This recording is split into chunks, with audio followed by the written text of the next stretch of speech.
Welcome back. Our next guest is here to tell us about a free mobile app that empowers youth and young adults to be safe and reach out in time of mental health or substance abuse crisis, and aims to help youth connect with the resources they need in their area.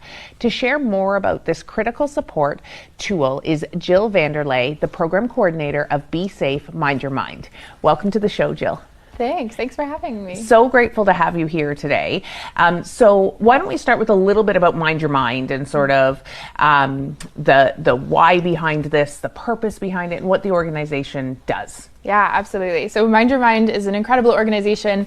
I used their supports when I was a teenager, and so it's kind of a full circle moment for me coming back and being able to work for them. So they've been around since 2004. We were based out of London, Ontario, and we're a program of Connects Ontario. Okay. And so the app is part of Mind Your Mind. Yeah. Okay. So Be Safe by Mind Your Mind is one of our apps.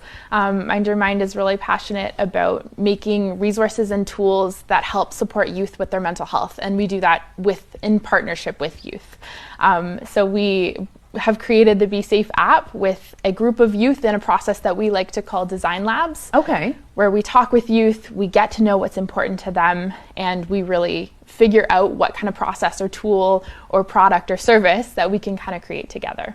Oh, I love that. So the youth are actually engaged in the building of the not obviously the technical building, but in the components of what's going to be involved in the apps that you have? Yeah, absolutely. So for Be Safe in particular, we worked with a group of youth who had experience of accessing the emergency room for mental health or substance use. And so they indicated what would be most important to them in a time of crisis. They worked with us to storyboard, to create what the app would look like, what elements needed to be included.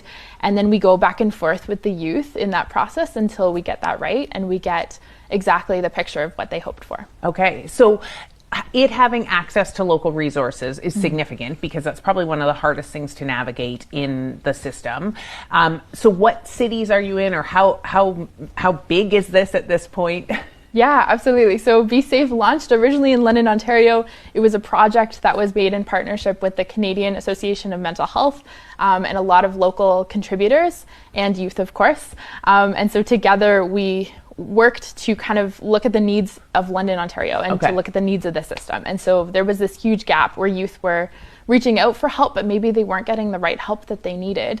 And so it started with London, Ontario, but the app has, I think, grown beyond our imagination.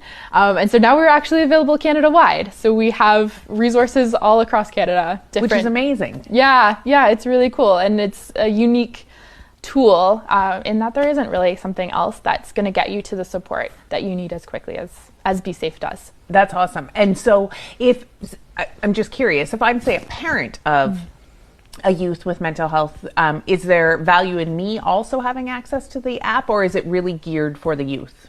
Yeah, so when we created the app, we created it for youth, but I think what has happened is people have taken it and used it in so many different ways. And so if you are a youth, if you're a parent, if you're just somebody looking to understand the resources that are available in your community, I think it's a really great tool to use. And then the app also has different components to it where you're able to not only see the local resources, but you can also go in and follow some prompts to complete a safety plan and to really have something that you can refer back to. So when you're in that time of crisis, there's information about how to stay safe, there's coping tools, and we know how hard it is to make decisions in those moments. Yeah. So it is really a tool that is meant to make it a little bit easier to be able to navigate. To build it in a positive state versus in a state of crisis. Absolutely. So I know you have an amazing, I'll say, recognition that you've received recently. Do you want to talk a little bit about that as we wrap up? I'd love to. Be Safe was recently evaluated by the Mental Health Commission of Canada as part of one of their projects where they are evaluating mental health apps and creating a standard of care for health products across Canada. And so that means that when you're using the Be Safe app, you can know that your information is entirely confidential. you can know that you're using a product that is going to help you. It is clinically backed. It is evidence-based. And again, we made it free and easily accessible for people to really find the help when they need it. Amazing. How can people download the app? And both the app stores, I assume? Absolutely. So it's free on both app stores. You can find us. We have a website, besafeapp.ca, that's going to answer some of your questions about the app. And then you can also find us at mindyourmind.ca. You can find everything about who we are, about our different projects and tools and things that we've got going on. Amazing. Thank you so much for coming in today, and congratulations on all the success you're having with this. It's such important work. Thank you. Thank you so much. We'll be right back.